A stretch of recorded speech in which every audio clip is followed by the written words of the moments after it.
All right, we got a topic this month that it's just flat out cool.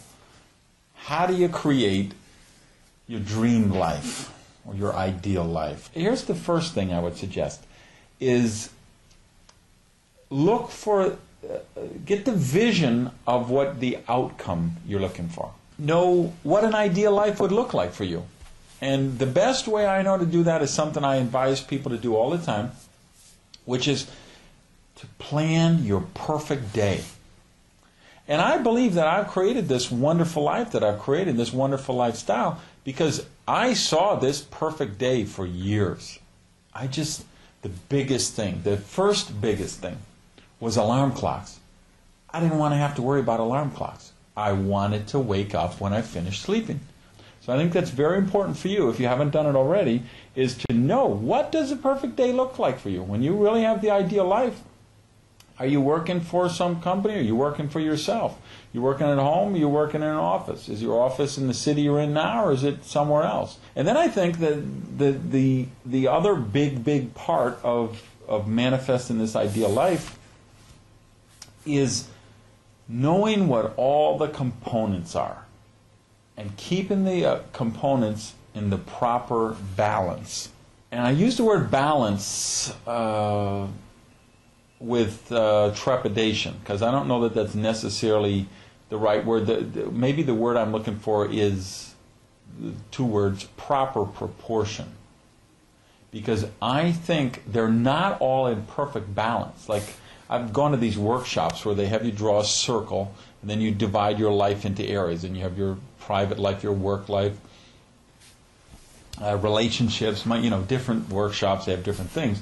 And they talk about getting everything balanced. And I don't think it works that way in the real world. I think you have to be out of balance on some things some of the time. And you have to increase attention in certain areas at certain points and decrease attention in other areas at other points. But let me talk about the components that this is what works for me. Now, you may have one or two that I'm not even thinking of. Or maybe I'm just doing them subconsciously. But I really thought about this month as I was planning the program for you. I came up with 2, 4, 6, 7 different areas that these are all the components or all the bases you need to cover to have the dream life, I think. First one, number 1, spiritual.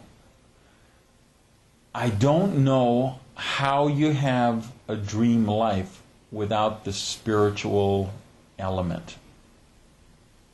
Doesn't mean you can't. I don't know how to do it if you can. Now, we can use different labels for that, and I'm not about labels. So if you tell me I don't believe in God, well, it's not my job to convince you or change you or challenge you. I just want to get you to think. In everything we do, that's really my role, just get you to think. But maybe you don't call it God. Maybe you call it universe. Maybe you call it universal order, divine order, the energy of life, the force. Luke used the force, whatever it may be. But whatever it is, I think you have to have that element in your life. So even again, I'm not really concerned about the God label or the universe label or whatever, but I think you have to see that you're part of something much bigger than yourself. And there is that environment around you, created by God or created by the universe, that there's this universal energy that you have to be in alignment with to really be living your ideal life. Second area comes up to me would be family. And maybe let's expand that and just say people, but family and close friends, close acquaintances. I think we all feel very invincible when we're young. We also think everyone else is invincible. But the fact is, when you're in 40s, you start to have people die that usually you don't see so much when you're in your 20s. When you're 50s, there's more. When you're in your 60s, there's more.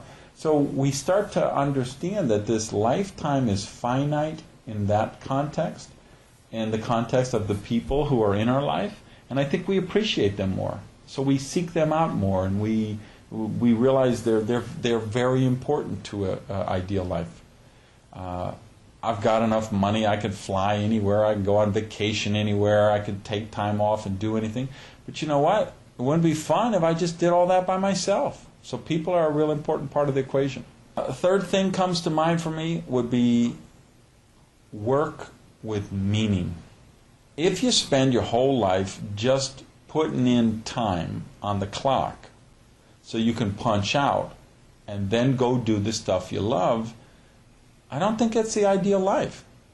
I think it can approach the ideal life. I think you can do some work that gives you money to do the things that, so you want to be a mountain climber, or you want to be a parachutist, and you want to have this hobby or avocation that takes a lot of money, and so you go and work a certain number of hours a week to get the money that gives you the freedom to do the stuff you want. Okay, I think you approach the perfect life, but I don't think you're really there with the ideal life unless the work has meaning to you. So, fourth area I would talk about, let's call it contribution. Meaning, I do believe in service to others, which may shock some of you or may surprise some of you, because you say, well, God, that Gage guy, he's always talking about the virtue of selfishness and how his own happiness is his highest moral purpose, and I don't think he ever gives anybody or helps anyone. Actually, quite the opposite.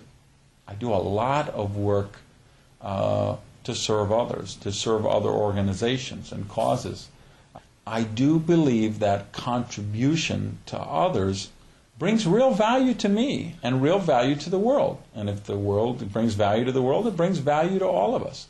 So you see the real high-level achievers, they find ways to give back.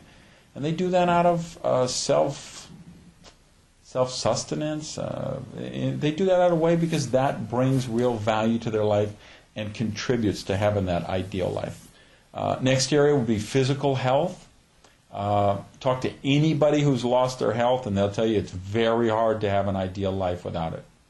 And there's some things we can change, and there's some things we can't change. And if you're in a wheelchair right now and you're paralyzed from the waist down or the neck down, that may not change in the next however many years. You could have a real debilitating disease, and that might change, that might not change. But what we do have to do for the ideal life is we have to deal with the health we were born with. In other words, deal with the genetics we were born with, deal with the physical body we were born with, and we have to do everything we can to get the most out of that. So that would lead me to the next thing, which would be, I guess, the sixth thing, which would be a mental challenge. I think it's very important that we challenge our mind all the time.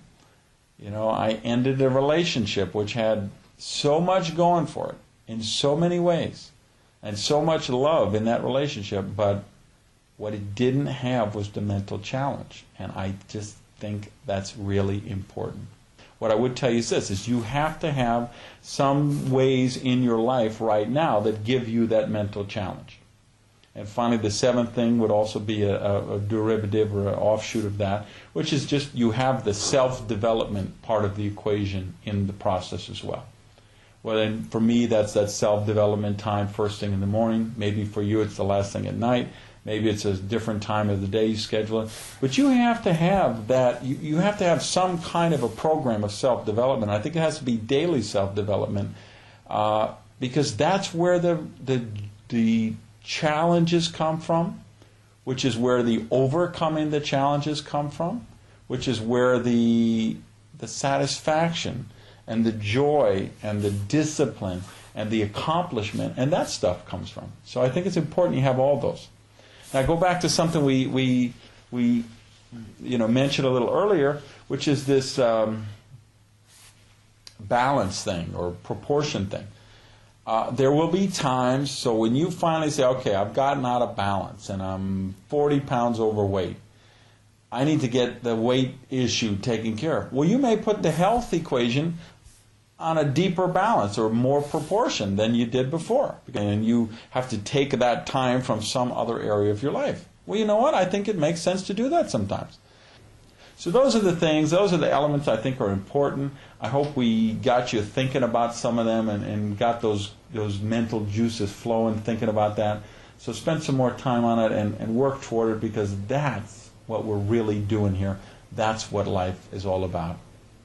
Thanks. Have a great month, and I'll see you around campus.